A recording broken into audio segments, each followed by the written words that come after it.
Social media influencer ज्योति मल्होत्रा को police ने arrest किया पाकिस्तान के लिए जासूसी करने की वजह से। सवाल यह है कि पहलगाम में जो हुआ उससे भी इसका कोई कनेक्शन है। इंडियन सिक्योरिटी एजेंसीज ने पाकिस्तान के लिए जासूसी कर रहे 6 लोगों को अरेस्ट किया है, जिसमें नूह के अरमान, पंजाब से गजाला नाम की मुस्लिम विधवा, यामीन मोहम्मद, देवेंद्र सिंह और ज्योति मल्होत्रा का नाम शामिल है। पहलगाम में हमारे 26 सिविलियंस के साथ जो हुआ उस समय ज्योति दिल्ली के पाकिस्तान हाई कमीशन के एक पाकिस्तानी ऑफिसर के कॉन्टेक्ट में थी। वही ऑफिशियल जिसे इंडिया ने नॉन गेटर डिक्लेयर करके एक्सपेल कर दिया है। हिसार के एसपी शशांक कुमार का कहना है कि पहलगाम अटैक से पहले ज्योति कई बार पाकिस्तान गई थी। उसकी सोर्स ऑफ इनकम पता लगाने के लिए उसका फाइनेंशियल ट्रांजैक्शन और ट्रैवल हिस्ट्री चेक किया गया। उसके इनकम सोर्स उसके फॉरेन ट्रैवल को जस्टिफाई नहीं करते। एक्सटर्नल फंडिंग की गई है क्योंकि वो बस एक ट्रैवल ब्लॉगर है। ज्योति पकड़ी कैसे गई ये भी एक सवाल है। हिसार पुलिस के सोर्सेज के अकॉर्डिंग ज्योति सिक्योरिटी एजेंसीज के रडार में तब आई जब उसने सन 2024 में पाकिस्तान के तुरंत बाद चाइना विजिट किया। ज्योति ने अप्रैल सन 2024 में करीब 12 दिन का पाकिस्तान का टूर किया। इसके बाद वो जून में चाइना चली गई। चाइना में वो लग्जरी कार्स में ज्वेलरी शॉप से लेकर कई जगह घूमी। उसके मोटिव और खर्चे को लेकर शक हुआ, जिसके बाद निगरानी शुरू कर दी गई। इस केस में पुरी की यूट्यूबर प्रियंका सेनापति पर भी सवाल उठ रहे हैं। प्रियंका सेनापति भी एक यूट्यूबर है जिनके 12-13 हजार सब्सक्राइबर्स हैं। इन सब के बाद उसने इंस्टाग्राम स्टोरी शेयर की जिसमें वो बताती है कि ज्योति उसकी दोस्त थी जो यूट्यूब के जरिए उसके कॉन्टेक्ट में आई। अगर उसे पता होता कि वो दुश्मन देश के लिए जासूसी कर रही है तो वो उससे टच में नहीं रहती। ज्योति ने ट्रैवल विद जो नाम से यूट्यूब चैनल बना रखा है। वो पाकिस्तान को एक्सप्लोर करने गई थी। इसके लिए वीजा लेने के लिए वो दिल्ली के चाणक्यपुरी में पाकिस्तान एम्बेसी में गई,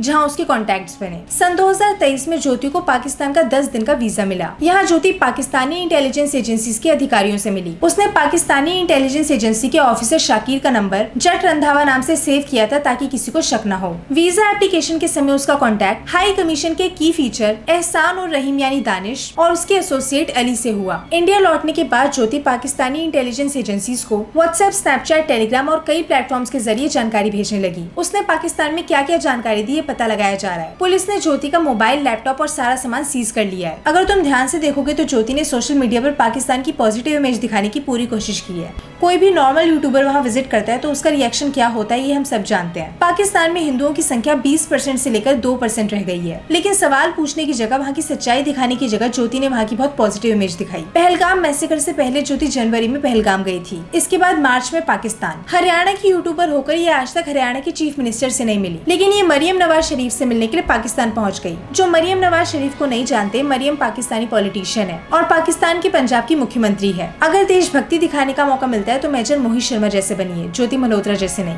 और इन्फ्लुएंसर्स की बात हो रही है तो हम रणवीर इलाहाबादिया को कैसे भूल सकते हैं। हमारी आर्मी देश की प्रोटेक्शन के लिए लगी है और इस आदमी को पाकिस्तानियों की चिंता है कि उनके साथ गलत हो रहा है। रणवीर जैसे लोग की आंखें कहाँ चली जाती है जब उरी अटैक होता है, बारामुल्ला अटैक होता है, सुकमा अटैक होता है, अमरनाथ यात्रा अटैक होता है। क्यों इनकी आंखें सन 2019 में पुलवामा, सन 2023 में रजौरी, सन 2024 में रियासी और सन 2025 में पहलगाम को भूल जाती है। अभी यूपी के मुरादाबाद में शहजाद नाम के एक इंसान को भी अरेस्ट किया गया है। शहजाद पाकिस्तानी इंटेलिजेंस एजेंसीज के लिए जासूसी करने वालों में से एक है। इसको निगरानी में रखा गया है क्योंकि इस्लामाबाद इंटेलिजेंस की प्रोटेक्शन में इंडिया पाकिस्तान के बॉर्डर पर इसकी स्मगलिंग की इन्वॉल्वमेंट पाई गई है। जहाँ तक बात इन्फ्लुएंसर्स की है, मैं कोई कंपैरिजन नहीं करी, पर अगर आप अपने देश को ग्लोबल प्लेटफॉर्म पर रिप्रेजेंट कर रहे हैं या करना चाहते हैं तो आपके पास इन्फ्लुएंस होने के लिए कई इंस्पायरिंग लोग हैं, जैसे major Mohit Sharma, Jaswant Singh Rawat, wing commander Vyomika Singh, colonel Sofia Qureshi या कोई भी क्रिएटर जो अपने वीडियोस के जरिए आपको नॉलेज देने का काम कर रहा है। सरकार से सवाल करने में कोई दिक्कत नहीं है, लेकिन देश के खिलाफ चले जाना सबसे बड़ी गलती है। ऐसे लोगों को खुद पर शर्म आनी चाहिए। ये आप पर डिपेंड करता है कि आप किससे इन्फ्लुएंस होते हो।